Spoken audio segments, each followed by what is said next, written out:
The dude probably missed out on over 2.5 seasons of more hockey he could have played. And I think we would have been talking about, can he get to 1,000 goals?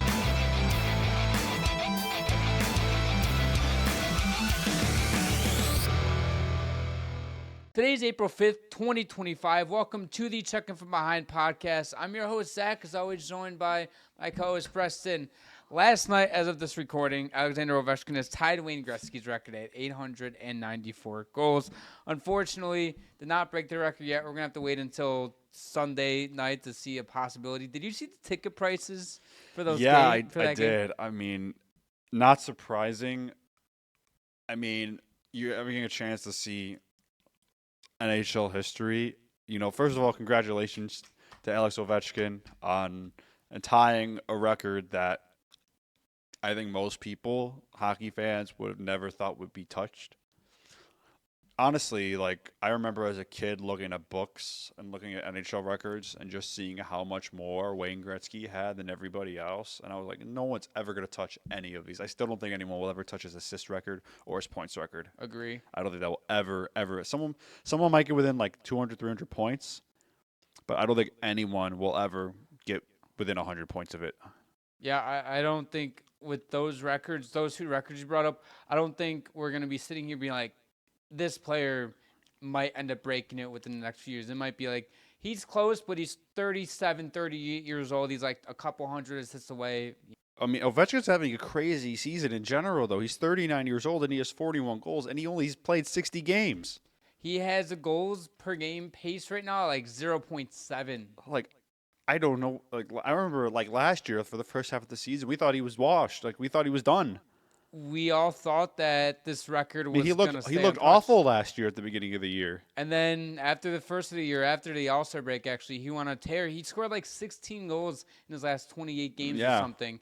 And who knew that it would have carried into this season as well? And he's looked even better. He's looked re-energized. He looks like he's in his prime again. And it's ridiculous because, if he wasn't out for a month of the season, he would have broke the record probably 3 weeks ago. Yeah. And not only that, but also we're looking at a guy who could be competing for the Rocket right now this season if he wasn't hurt. With Leon Draisaitl. I completely agree with you. That's insane to think about. I mean, another crazy thing about Ovechkin is he got drafted into a lockout. Mm-hmm. So he didn't even get he shared a rookie season with Sidney Crosby, which might be the most insane rookie season ever to have. I mean, both of those were Calder finalists, and Ovechkin actually beat Crosby, even though Crosby had more points, because I think Ovi had 40-something goals his first year. I thought he had 50 goals. He had an insane rookie. Mm-hmm. They both had insane rookie seasons. But he missed a whole year due to a lockout. He had a lockout-shortened season in 2012 where they only played 48 games. And then he had the COVID season where the one season ended early because of COVID. Then you had another shortened season because of COVID. So the dude probably missed out on over 2.5 seasons of more hockey he could have played. And I think we would have been talking about, can he get to 1,000 goals? Yes, I was about to bring that up. Ovi would be close, if not at 1,000 career goals right now, if he ended up playing those 2.5 seasons. Mm-hmm. Of course, things happen like injuries or maybe slumps and everything, unexpected shit happens. Yeah. But 1,000 goals, it wouldn't be out of the reach now. That's such an insane number. It's so crazy, for years, ever since Gretzky got the 894th goal, it's this record's untouchable. And when Ovi started scoring goals, it wasn't even talked about that he would touch it. And I think I first heard it 4 or 5 years ago, I remember, where they was Ovi's on pace to break the record. And everyone was like, I'll believe it when I see it. Everybody was doing, they were doing math. He has to average 40 goals a season or be 43. And it's there's no way in his age 35 to 39 seasons that he'd be averaging 40 goals. But it's wild because he's only had 6 seasons where he hasn't scored 40 goals. Which is ridiculous. He's only had 1 season where he hasn't scored at least 30. And that was I think that was one of the COVID years. It was a lockout year. It was he only played 45 games. Ovechkin is, without a doubt, the greatest goal scorer of all time. But, I mean, it's just incredible. The fact that he's been this good for this long it's insane. No, I respect Ovi, too, for not wanting to break the record on an empty net goal. Yeah, I don't know. I was talking about it with one of my friends last night. We were in a Discord call, and we were watching the game.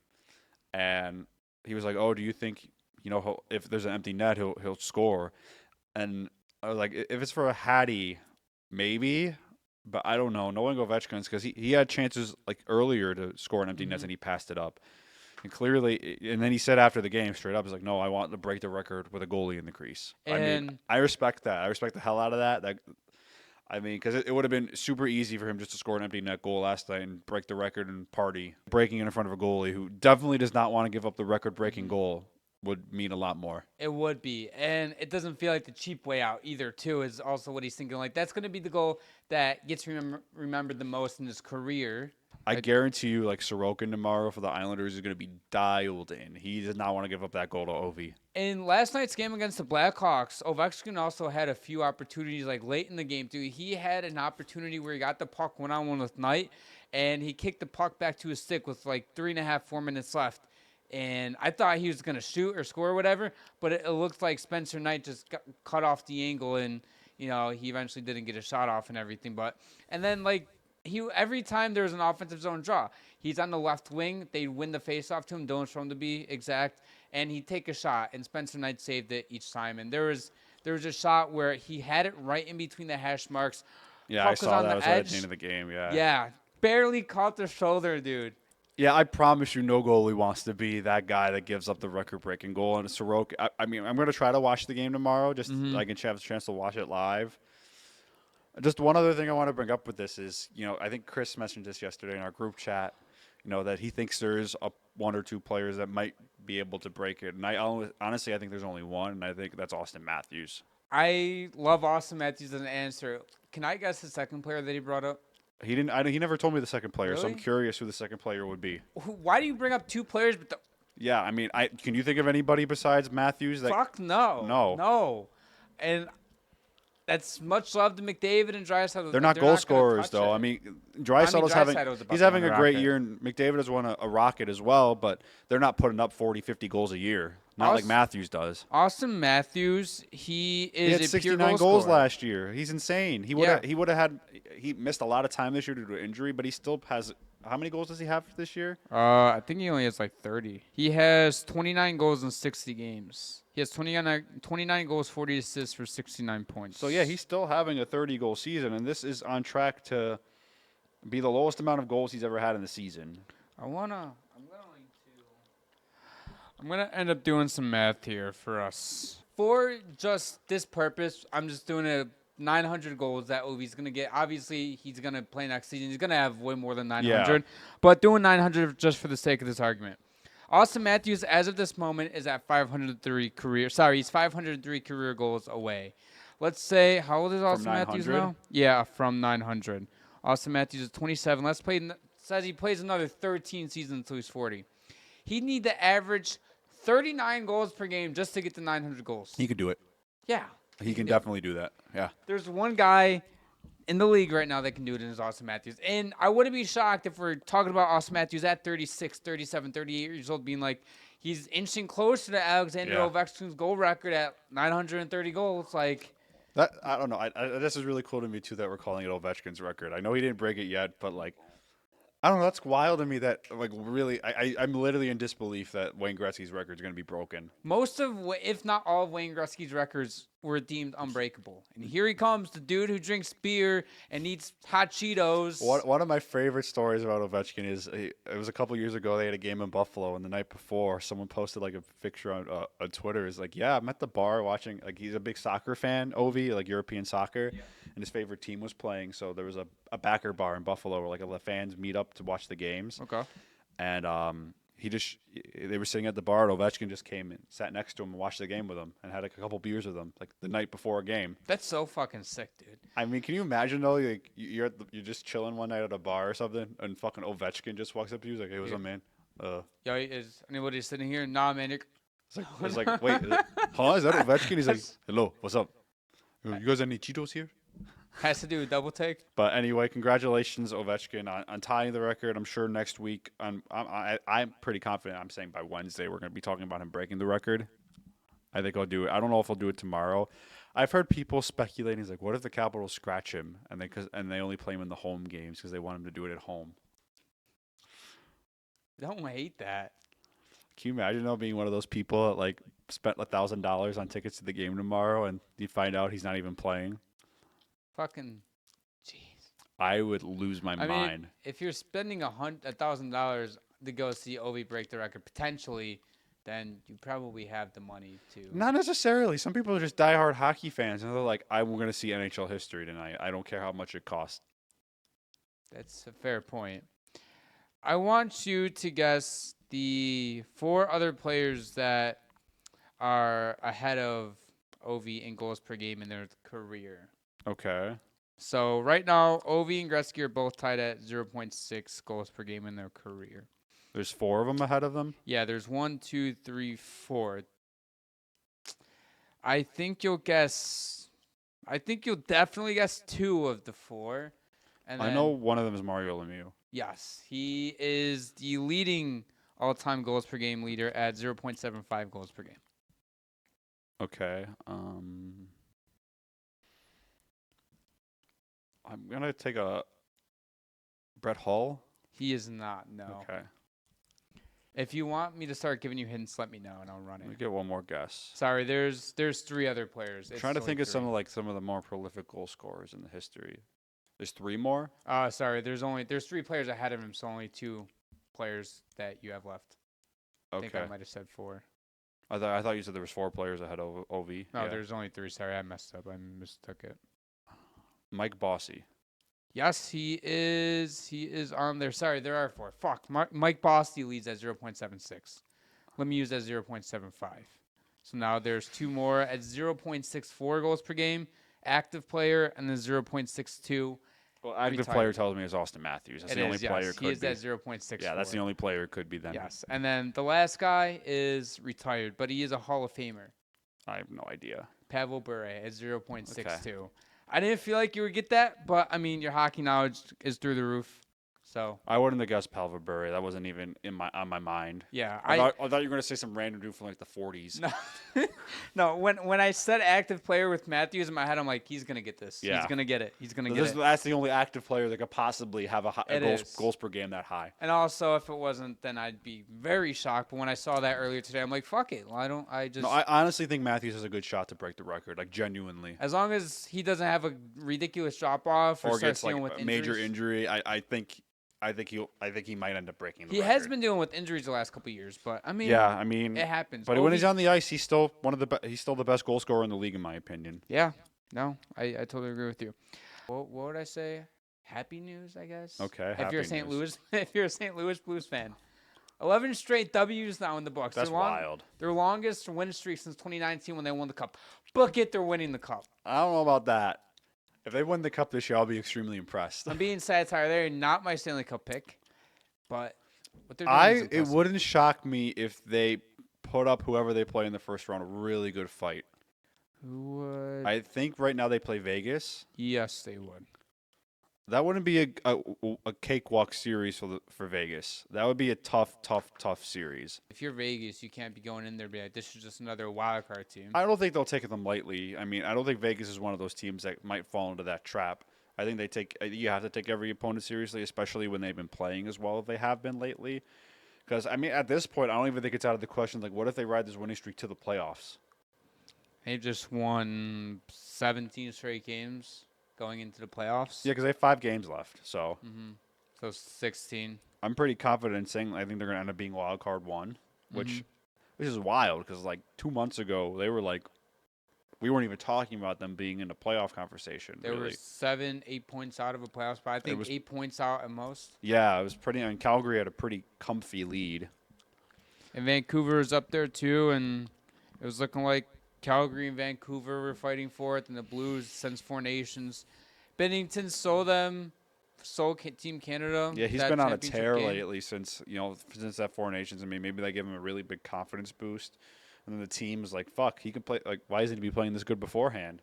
I don't know. Maybe he just got into a little bit of a groove, too. No, definitely. I mean, the whole team's in a groove right now. They're all playing really, really well. Jordan Kyrou and Robert Thomas have also been really good. So has Dylan Holloway. He's been excellent.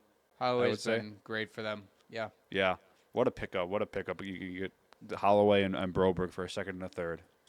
All because you decided to offer sheet because Edmonton couldn't. I genuinely wonder if this leads to more teams doing stuff like that. Well, NHL execs and people around the league expect RFA offer sheets to pick up this offseason. It's going to be the most that they're predicting. It's going to be the most that we see in years. Because for a long time, that was kind of like, you don't do that. Mm-hmm. Like, it was just not a thing teams did. 90% of the time, they ended up matching it. Like, one I can remember is Thomas Vanek coming off his rookie contract with the Sabres. The Sabres were kind of cap-strapped, and that's when they ended up letting Danny Briere and Chris Drury walk in free agency, even though they could have at least kept one of them. And Edmonton signed Thomas Vanek to an offer sheet. And there was I remember, I don't remember this, but I remember, like, years later I read articles and stuff about it. That there was a real good chance that the Sabres weren't going to match it. But then after Briere and Drury walked, they were like, we have to match it. We can't lose all three of them in one offseason. That would have been a disaster. Another big one, like Sebastian Aho, Montreal signed into that offer sheet, and Carolina matched. And then Carolina returned the favor with Kotkaniemi. I wonder if they regret that. I mean, he's been better. What did they give up for? I don't remember, but I don't think it was much. But I'm just talking about the contract. Oh, yeah. That contract's rough. He's making over 5? Something like that. It's a long deal, too. There's also a lot of RFAs, like big-name RFAs. I mean, I'm looking at RFAs, Matthew Nyes, Evan Bouchard, Noah Dobson, Luke Hughes, Bowen Byram, Paterka. There's a lot of decent RFAs out there. Yeah. I think that's part of the reason why a lot of people think there's going to be a lot of offer sheets. And plus, what St. Louis did was, if a team can't retain them that was the perfect situation to go and snatch them up because they literally offered them the perfect contracts. They weren't like bank breaker contracts. I thought they were fair deals for the players, but they set them up perfectly where they knew Edmonton couldn't match it. What a mistake the Bruins made firing Jim Montgomery. I mean, I think Boston would have been a disaster this year anyway, even if he was still the coach. But, I mean, he completely came in and turned that Blues team around, and I think the Blues are going to be good for a while now. They need to add a couple more pieces, but I think he's kind of re-energized that organization. Yeah, and Montgomery has come in and he's coached the St. Louis Blues as well as you possibly can, and this makes me wonder. I don't think he's going to win the Jack Adams Award, but with how things are going in St. Louis, maybe at least get some votes. Whether it's first place votes or whether he'll get votes, he'll definitely get votes. Whether it's first place votes or whether it's fifth place votes, like he'll get some votes. And I don't think he's going to be a top 3 finalist because or maybe they're looking at it as be like he came in St. Louis, his record is X and X in St. Louis, and you know what? Let's give him at least a finalist. I know we're getting off topic a bit here when I bring this up, but I honestly think a coach that could really get some Jack Adams considerations is Marty St. Louis. Of the Canadians? Yeah. I don't hate that. I mean, he'll get votes. I don't know if he'll be a finalist either, but, I mean, what he's done in Montreal this year is remarkable. I think Montreal, I don't think people were expecting them to compete for a playoff spot at all. I don't think either of us were. I think they're way ahead than where we thought they would be. I think, obviously, we have, like, Arneal and we have Carberry, but that third finalist, who I don't think is going to win it, because I think the two guys I just listed off ended up doing it. I think Marty St. Louis could be a finalist, honestly. I think Jim Montgomery could be as well. I think what those two have done this year is greatly – I mean, Montgomery's kind of a different situation because he was a coach this year on the Bruins and he got fired. Then he immediately got rehired by the Blues. So that's a bit of a different situation. But Marty St. Louis took a Montreal team. Would if they make the playoffs, I think he'll be a finalist. Like, honestly. Well, yeah, that's where I was headed is, it's either – I think it's going to be looking at everything. It's either going to be Montgomery or St. Louis. And, I don't think they're going to win the thing, obviously. But I think it's going to be one of the two that ends up being the third guy because I'm looking at everything, and I just don't see another team where – it's like maybe you can throw in who's the Blue Jackets head coach? This is Dean Edmondson. Yeah, I think he has a solid shot, but outside of those 3 guys, I think if the Blue Jackets make the playoffs for sure, but I think Montreal making the playoffs would give St. Louis a really good chance to be a finalist. My coach of the year pick is Spencer Carberry. Me too.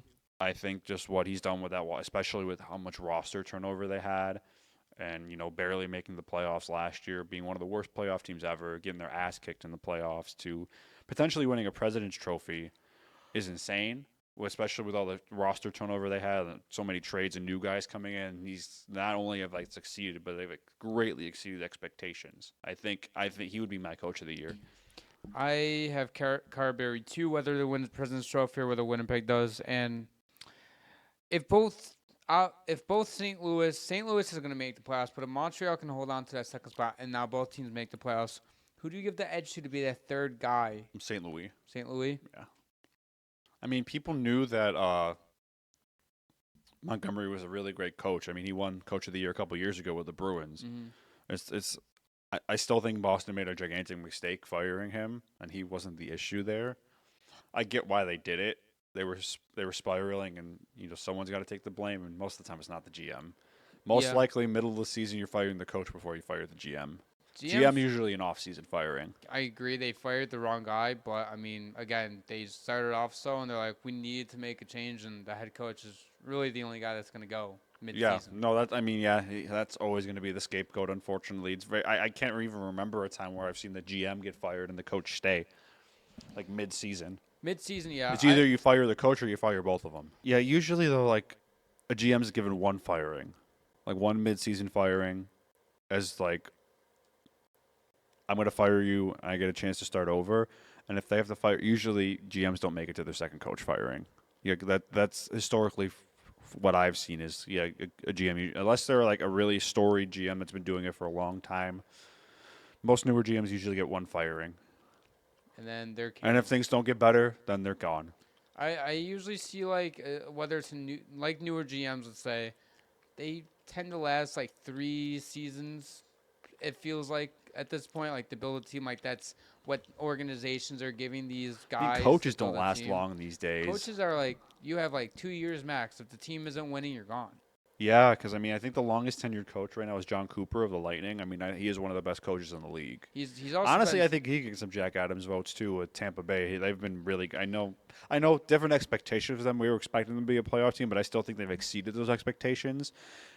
I mean, what he's transformed Brandon Hagel into as well has been phenomenal. But you can also say that about Jim Montgomery too. Yeah, no, he transformed that Blues team. I'm not disagreeing with you. I'm just saying John Cooper is. I'd still believe is one of the best coaches in the league. Oh yeah, he's definitely one of the best coaches, and he's a Hall of Fame coach in my opinion. Oh yeah, of course. And John Cooper, if he gets some votes, I think it'll be more like 4th or 5th place. I agree with you. Not because he's a bad coach, but just because based off of seasonal expectations. At least that's how I view the Jack Adams. I completely agree with you. I think, like, some coaches are just going to get votes out of respect, for having really good years. But then, I think Craig Berube might get some love too. I think he's done a really good job with Toronto in his first year, kind of changed how they play a little bit. They're a lot more defensively sound. Much better goaltending has helped that as well. But, they did bring in some additions to the blue line in the offseason. Like Chris Tanev, I think, has really helped them a lot.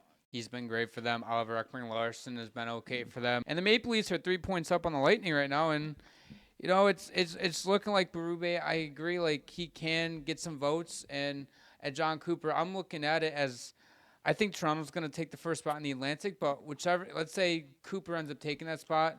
I think he has a better shot to get it than Berube, or vice versa too. But I don't think either coach is going to be a finalist. I think it's funny that we're having this big of a debate over who a finalist might be, even though we know it's a 2-man race to who's going to win it. It is a 2-man race, but being that third guy, and he finally a coach gets some recognition. Yeah, I mean, it's just it's nice to see those guys get recognition for sure, but.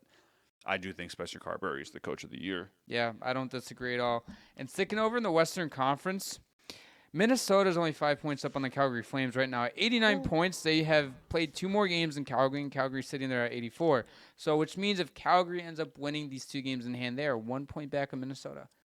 But it is kind of wild to me that we're talking about Minnesota potentially not making the playoffs, where like 2 months ago, if you would have told either one of us, Minnesota might not make the playoffs, you're like, what are you talking about? They're third in the Central. They're going to make the playoffs.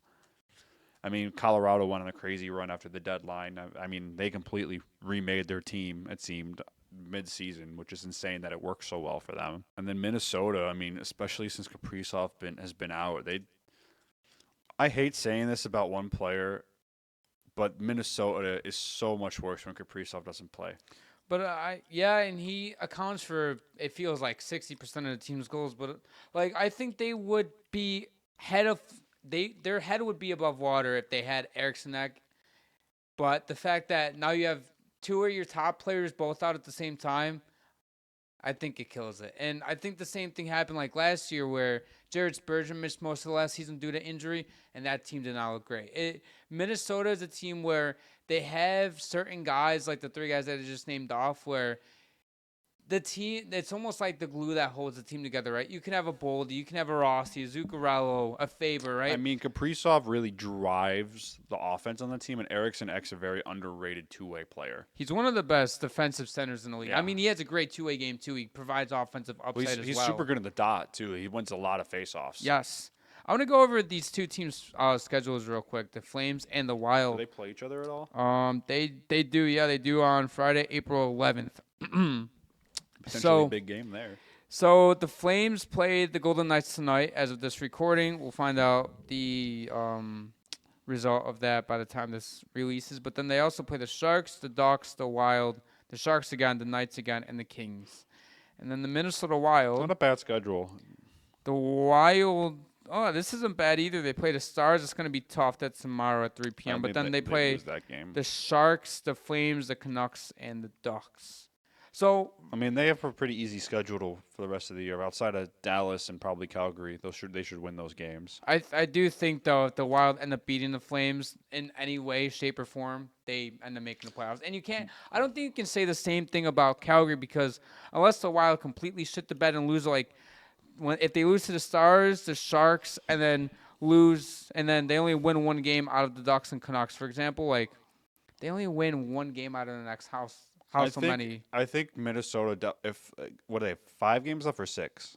They have 5 left. I think if they win 3 of those games, including the one against the Flames, they make the playoffs. No But issues. if they win 3 of them, but they lose to the Flames in any way, if Calgary wins out, then I think I don't know if I'm just doing the math in my head on the fly, but I think Calgary would beat them. Calgary has what? They have 7 more games so left. If Calgary won 14 points, 96 points. If Minnesota only won 3 games, they'd have 89 plus 6.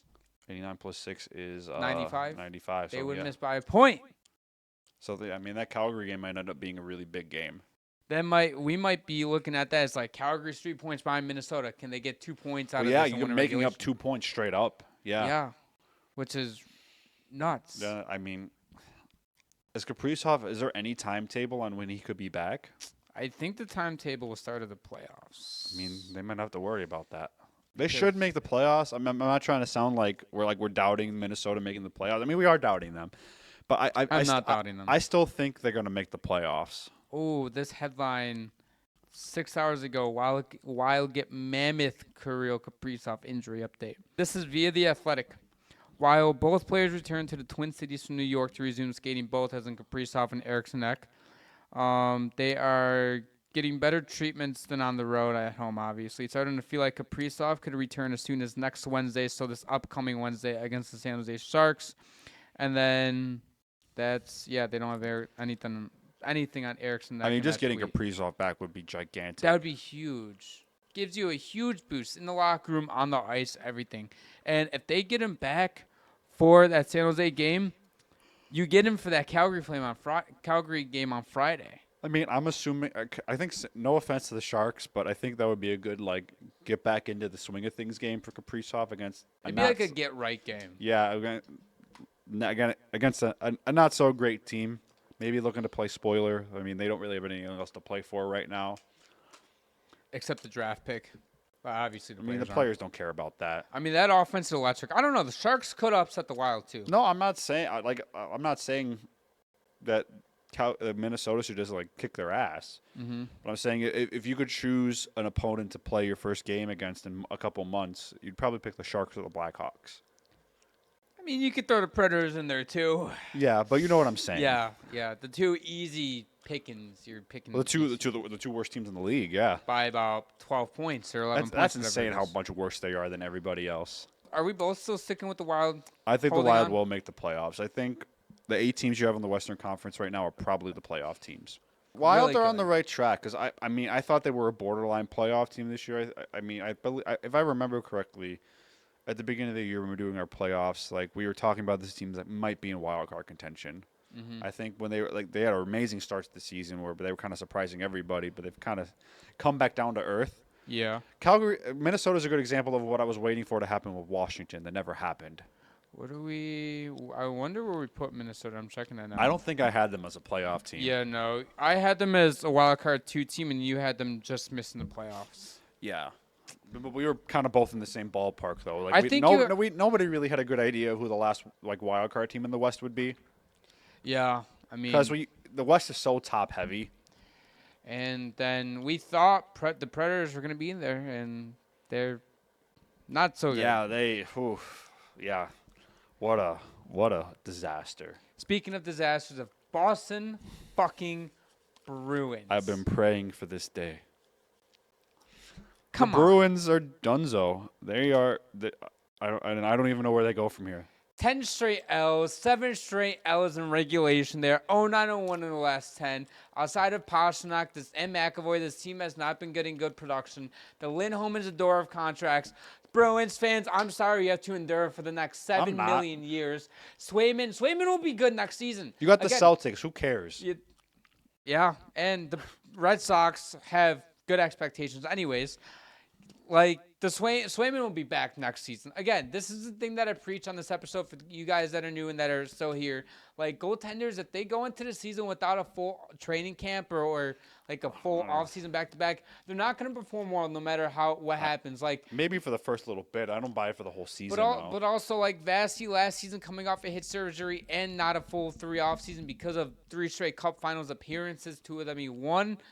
He was asked last season, and then this season with the full offseason of rest, a full training camp, he's back to a .918 save percentage. Swayman, I think it's going to happen next season. Plus with Swayman, I think next season with him being able to actually have the full training camp, he'll be back to where. See, I don't buy that for Swayman because Vasilevsky was coming off a surgery and an injury. Swayman's contract thinking is signed until 2 days before the season. He can still skate, though. He can still do training. I get not being able to skate with the team, but he can still participate and practice on his own. It's different. I think it's different. I don't think it's that much different. When you're rehabbing an injury, you've played so much. Vasilevsky's played so much more hockey than Swayman. I'm not saying that Swayman's going to put up the numbers that Vasi's doing. I think if Swayman comes into this upcoming offseason understanding that he needs to lock in, and the Bruins now not only have him locked into that $8 million contract, but also now they're relying on him, and now they understand that this team goes how far Swayman takes him, I think. If he gets back to how he was when he had Allmark, I think this Bruins team, it won't be a playoff team next season because you brought it up before the recording. We'll get into in a second where it feels like the Bruins are going to try to retool before they completely tear it down. But I just think that there is room for Swayman to improve. I mean, granted, he could definitely improve. I mean, granted, he has a save percentage of, I think it's under 890, so you have to improve. I mean, he's had a bad year. He's had a very bad year. I know. I disagree with you on the part comparing him to Vasilevsky coming off of an injury. I think contract talks and coming off an injury are 2 very different things. But I also think there is some type of distraction. There's the distraction. There is definitely a distraction. But I think I'm not saying it's a distraction as in why didn't you figure it out this earlier? Because sure, that is a thing, but also it's your well-being in your life and your money, whatever you're making. It's a distraction in terms of, I think, making everything publicly fucked with both teams, I think. I get it was a tactic because we see that from time to time where, the team wants to get the edge or the player and the agent want to get the edge on the team. And so now you make it public, and I think that's in terms of distraction. And I don't really buy that affecting his performance on the ice. So are you saying we're more likely to see this season replicate next season than see him get back to 9-15? I think he'll be better next year. I don't know if hell ever have the year he did a couple years ago where their defense was much better. Well, a couple years ago, he wasn't the main starter. I'm not saying that he's going to get back to where they were 2 years ago because that's unreplicatable. That's not going to happen. Yeah. But I'm saying that he can get back to close to a Vezina caliber level if he ends up just going into the summer. And if because you're disagreeing, where do you see him improving statistically wise? I think that playoff run, I don't think Swayman's a bad goalie. I think that playoff run he had last year where he carried the Bruins to the second round. They had no business being there. showed you what he could be, like when he's dialed in at his best game. But also, I don't know. I just don't see him as like an elite long-term goalie. Like, I don't see him ever really being a Vezina candidate unless that defense in front of him gets a lot better. And that is part of it as well, is that the defense of the Bruins is atrocious. They don't score a lot of goals. They're usually playing from behind. And, his his head is probably not in a great place right now, just given how the season's gone, especially when you sign that contract. There's a lot of especially with the offseason they had. There's expectations to be great right away. And the season has clearly not gone the way anybody in Boston wanted it to go. But I don't know. I don't know if we're just thinking of him too highly. I don't think he's a bad goalie. I think he's a good goalie. This was also a concern that we both had when Allmark got traded is, it screwed Boston and any type of negotiations with Swayman. That's why it took on so long. Oh, that did fuck them. They lost all the leverage, yeah.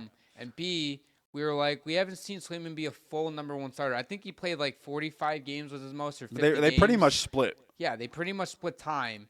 And we're like, okay, now Swayman's going to be asked to play 55, 57 games a season. And Korpisalo's not the worst backup in the world. No, he's not. He's been better this year than he was in Ottawa. He definitely is like your pure backup where it's like he can give you 20, 23 games a season. But if he has to play 30 games a season, you're probably not in good shape. And that's what it feels like he has to do because Swayman hasn't been great. Although you can't put a lot. I am putting blame on Swayman, but also that defense in front of him has been the worst Bruins defense that they've had in years. Yeah, I mean, I agree with you on there. Also, he's not getting any scoring help. This team is one of the worst teams scoring. Yeah, like I said, there are a lot going against him, but I also think when you sign a contract like that, $8 million a year for 8 years, after that offseason you had where you were putting a ton of pressure on the Bruins to get it done, because I think there was more pressure on the organization last year than Swayman to get the contract done. And then that goes into my point of, he had a really good playoff run, and he made the Bruins think they were probably a lot better than they were. They went in and made all the wrong decisions in the offseason. They can't really blow it up because of the contracts they gave out to people. Like, you can't trade Pasta. You can't trade McAvoy. That Lindholm contract's bad. Zadorov. Elias Lindholm, not Hampus Lindholm. Hampus Lindholm's a beast. I love him. He's good. Very, very underrated player. They fired Jim Montgomery. I think that was a mistake. I think Don Sweeney needs to go. This is also another concern. I'm sorry we're shitting on the Bruins right now, but this has been a long time coming. They're also right now in a top 5 draft position. Yeah, I mean, they desperately need a number 1 center, and you picked a good year to be bad if you need a number 1 center. There's at least 2 of them. And if the Bruins somehow jump up to 3rd overall in the draft lottery, then they're taking James Higgins. I mean, that would be almost perfect because you get the Boston boy. He played at BC. You get the likings of Misa or Higgins because the Sharks are going to go Schaefer. Do you see the Bruins trying to retool for a next year or two, if they fail, they blow it up, or they have to try? They have to try, just with the contracts they're giving out. Like, Pasta, I think if you're like, let's say they somehow don't fire Don Sweeney, which I think he's going to get fired. I think he has to. Fucking can him. Jesus. You go up to David Pastrnak and it's like, hey, we're tearing it down. We just want to let you know because you're a leader. You might end up being the next captain. Mm-hmm. You're a leader on this team. You're here long term. You're our highest paid player. We want to let you know what's going on. He just says, yeah, fuck this. I'm not, trade me. I mean, how many teams realistically could trade for him? Okay, well, first off, I don't think he's going to say fuck this. No. I think he'll say respectively, I would like. No, you know what I mean. But, I don't think he'd be really on board with a rebuild. No, it'd feel like. I think he'd put up with a couple years of them trying to figure it out, but if it didn't go anywhere, I think he'd ask for a trade. It kind of feel like what came out about Quinn Hughes saying that if there's the Canucks will be in a rebuild, he's gone. I think the same thing with Pastrnak.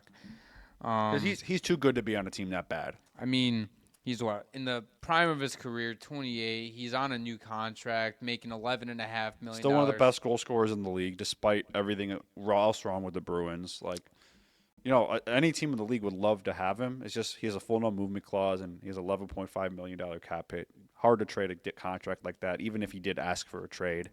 which I don't think he will ask for a trade unless things get really bad. I think if it gets asked, it's going to be privately, and it's gonna be the. I think this is something that's Marchand 2 or 3 years down the road. Like if it's 2 or 3 years from now, and Boston is still not figured it out, and they're still like not a great team, I think that's when you might talk about Pasta potentially asking for a trade. But right now, I don't see that happening for at least a couple years. I'm on board with that, and I'm not saying that we don't think that Pasta's going to be traded within the next 2 to 3 years. I think it's gonna take 2 to 3 years before the Bruins are like, screw it, we're gonna blow up. But I'm looking at it, I don't see a team that has the assets that could trade for him. Like realistically, the Bruins could ask for so much for Pasta, he might literally be untradeable in that aspect. Not because of the contract. He's well worth the contract. He's well worth it. He can put up 50 goals if he wanted to and a great season. He's coming off a 40-goal season last year. I don't know if he hit 50 or not. You'll see a contender be like, here's a few first-round picks. Here's one of our better prospects. Well, I think the no-movement clause there really screws them because, I mean, obviously, I don't think you ever plan on trading a player like that when you sign him to that contract. But let's say 2 or 3 years down the road, the Bruins still haven't figured it out. And you're still a bottom feeder, and Pasta asks for a trade, and he's like, yeah, I'm willing to go to 2 teams. Yeah, I mean, I think it's silly that we're talking about trading Pasta. I know we talked about it before. I think one way you could trade Pasta is just make it a hockey trade. The Bruins really need to go into this offseason with a plan.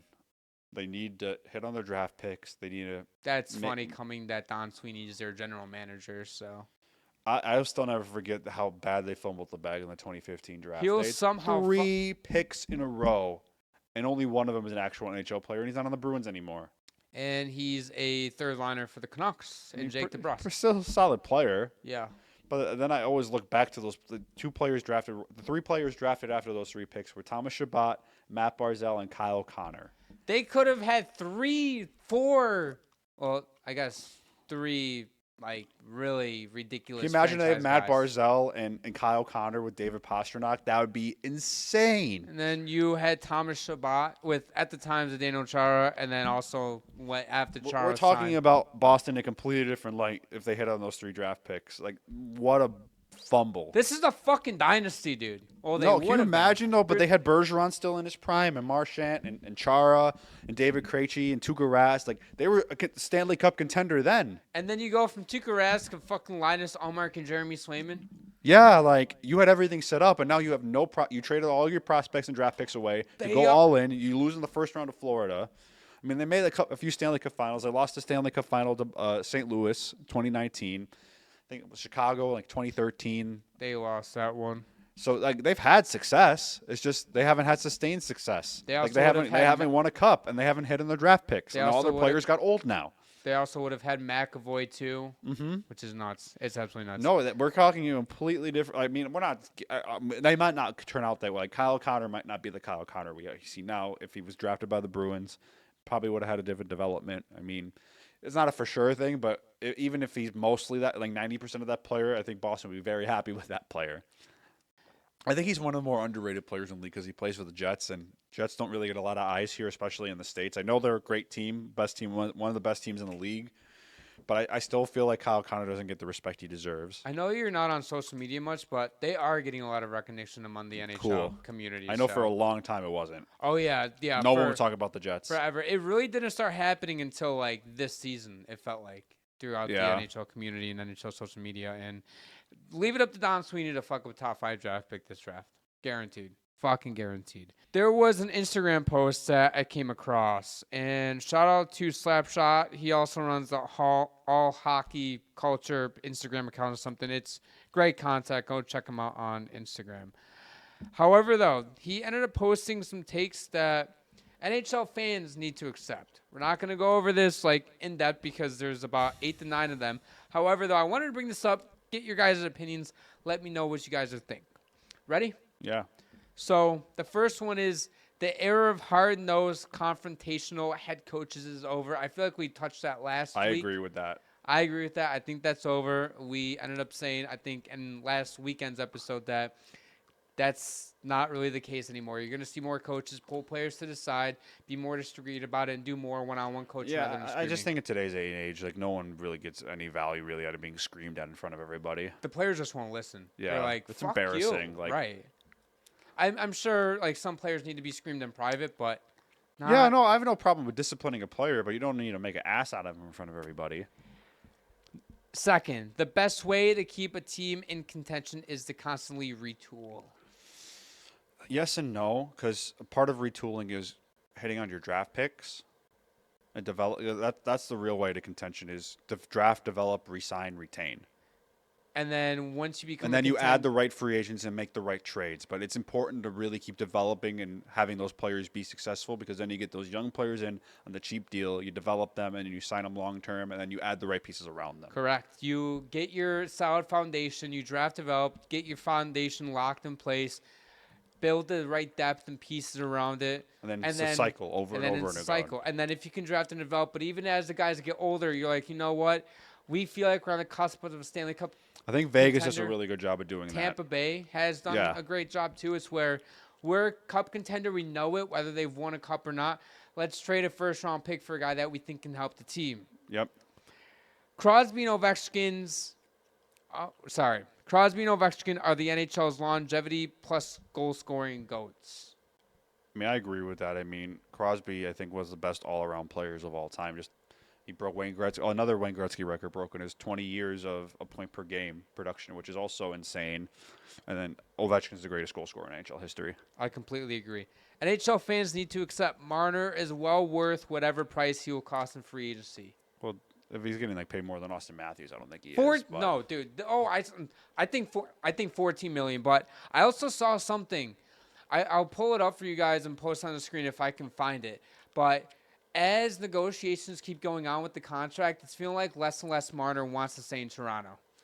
I mean, if he wants a bag, he'll get a bag. He'll get 14 million on the open market, and I don't know if Toronto's I mean, he's a very good. I know he's a very good player. He's a very good play driver, very good primary assist guy. He can also put the puck in the back of the net. I think he's worth pretty much anything except for being the highest paid player in the league.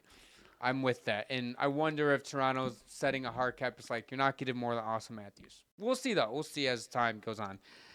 NHL fans need to accept the Hurricanes improve by getting rid of Mikko Rantanen. I disagree with that one. I think whenever you're trading a player away like Mikko Rantanen, you lose in the short term. I think long term they might have gotten better, especially if those draft picks pan out well. They got from Dallas, but they gave up the best player in the deal. I think Logan Staykoven will be a good player, but I think they would be a better team with Mikko Rantanen. I feel like yes, mainly just because I didn't feel like Mikko fit their system, but also he was getting there. They made an impulsive trade. I think they reacted. They took a chance, yeah. They took a chance. And contenders take swings, and sometimes they'll miss, a lot of times they'll hit. That's why they're contenders. They'll hit on stuff like this. But, they made the most out of, missing on Mikko Rantanen. He wasn't good in Carolina. He didn't look like the same player in Colorado, and Logan Stankoven has been okay for them. If those draft picks, if they can flip them for something else, or because they were going to flip them for Brock Besser, but the Canucks said no to a first-round pick. Mm-hmm. So we'll see what they can do with the draft picks, and I think that trade is a to-be-determined type of thing. NHL fans need to accept Hellebuyck is the best American goalie ever if he wins the 25 Vezina. I agree with that. I think the only other goalies at the top of my head that I could throw in that conversation are like Jonathan Quick and Ryan Miller. I think Hellebuyck right now is top 3 American all time. If he wins the Vezina, you know what? I'll go. Yeah, I think he will be. I think Jonathan Quick's my number 1 right now. Go Quick, Miller, Hellebuyck right now. I would go Quick, Hellebuyck, Miller. You know what? I'll agree with that. I think at the end of Hellebuyck's career, he'll be the number 1. Quick also has 2 Stanley Cups. So who does Quick? Yeah. I mean, if the Jets get one this year, I mean, you never know. No. I think Hellebuyck will end up being the best ever for sure. Yeah. Right now, I agree. I think a cup is a big. I think that's why I put him above Ryan Miller, because I think he's a better goalie than Ryan Miller. But Quick's won 2 Stanley Cups. Quick has, yeah. And he was a very big part. Does he have Vezina trophies? I think he won at least one. He won a Conn Smythe as well. He did win a Conn Smythe, yes. Yeah. Can this load? Okay. NHL fans need to accept there is a debate for who the number 1 player in the league is. I actually agree with that. I think Connor McDavid is one of the best, but I would put 3 other players with him. Nathan McKinnon. Yes. I think Leon Draisaitl belongs in that conversation as well. Yes. Nikita Kucherov. Yes. And honestly, I would either throw Quinn Hughes or Cale Makar in there as well. Throw both of them in. I know they're defensemen, but they're both phenomenal as well. They're both phenomenal. I I like that. I'd like there's 5 other players with Connor McDavid. We'll throw quick Kale. Just saying and the 2 of them Quinn. are on the same team. Well, 2. Yeah, that's You insane. have 2 on each separate teams, which is insane. Last but not least, NHL fans need to accept all 4 front runners for the Calder Trophy are equally deserving. I agree with that too. I mean, we've debated this for like a month and a half. Like, I think Michkov's been incredible. I think Celebrini's been awesome. Lane Hudson is having a record-breaking season. Dustin Wolf is half the reason why the Flames are even a playoff conversation. I still think Lane Hudson ends up winning it, but I do agree with this that they've all had phenomenal rookie seasons. And I agree. I brought this up numerous times. Whereas if Lane Hudson, it's hard to pick who you think will win. I think he'll just win it because of the assist. If Lane Hudson wasn't having a record-breaking year, I think all 4 of these players. I think Celebrini would win. And I think on all 4, all 4 players on like betting websites and everything and apps, they would be so close now to be like plus 150, plus 200, plus 300, plus 500. Like I think it'd be around there instead of Lane Hudson's minus 2,000 because he is gonna have the most assists in NHL history by a rookie defenseman. Yeah, I don't really think most of these are kind of hot takes. I think they were pretty cold takes. No, but you'll be surprised at how many people disagree with some of these stuff. Yeah, they don't know puck. They don't. Although I am happy people are starting to come around to the Crosby and Ovi stuff now that they're it took them breaking Wayne Gretzky's records to be like, you know what, these players are borderline top 5, if not top 5. I think it's just a situation where you watch a player for so long because like Crosby and Ovechkin have been in the league, like faces of the NHL since I started watching hockey when I was a kid, and I think you kind of see something happening now in the NBA with like LeBron and Steph. They're getting towards the end of their career, and people are really starting to like these guys are incredible, and we'll never see players like that again. I saw Curry hate forever. And I don't really see any LeBron or Curry hate anymore. People are just appreciative of both of them. Back then, though, when they were like in their prime, it's like everyone hated them. You either loved them or you hated them. Yeah. There's no in between. Now everybody's like, let's appreciate the greatness. And obviously, I see more LeBron #1 and Curry 3rd all time and MJ 2 than I did like. I mean, you think I'm being so serious. But that's the same thing with like Crosby and Ovechkin. Like it was especially Crosby. He was really easy to hate. Speaking of Crosby, I posted a TikTok about Crosby and Ovi where we ranked them all time. This person said Crosby's #1 all time, and if you don't think that, you don't know puck. Real comment. I mean, I don't know how you could make a debate for anyone but Wayne Gretzky for the best player of all time. Yes. Thank you. I mean, Crosby, I think, is top 5. Who are your top 5 NHL players all time right now? I don't know. I know I'm putting you on the spot. I mean, Gretzky, I think, is #1. I think Mario Lemieux is #2. This is tough. I think Gordie Howe belongs in the top 5. I would put Sidney Crosby and then probably Ovechkin. That's literally my fucking list, dude. I know last week on this episode I had Ovi at #7, and I came to the realization talking with my brother, and I was like, you know what? I think I'll have Crosby 4, Ovi 5. I mean, maybe it's just recency bias because, we kind of said people are starting to come around and appreciate their greatness more. I mean, but he's the greatest goal scorer of all time, and I think Crosby, outside of looking at stats, like I know no one ever touched Wayne Gretzky's record and most of Mario Lemieux's records as well. But just Sidney Crosby's just been so good at everything for so long. I do think he's the best all-around player ever. With our list, I am going to put honorable mention for Mike Bossy because somebody slid into our Instagram DMs. And a lot of people forget about how good he was. He was like, Mike Bossy is the greatest goal scorer of all time and this and that. I'm like, the stats back it up. He does have the highest goals per game. He was like, if he played 1,400 games like Crosby and – not Crosby, but Ovi and Gretzky, that he'd have 1,000 goals. I was like, that's not wrong. That's not a bad take. I was like, you have a valid argument. This isn't some crazy take, so just wanted to.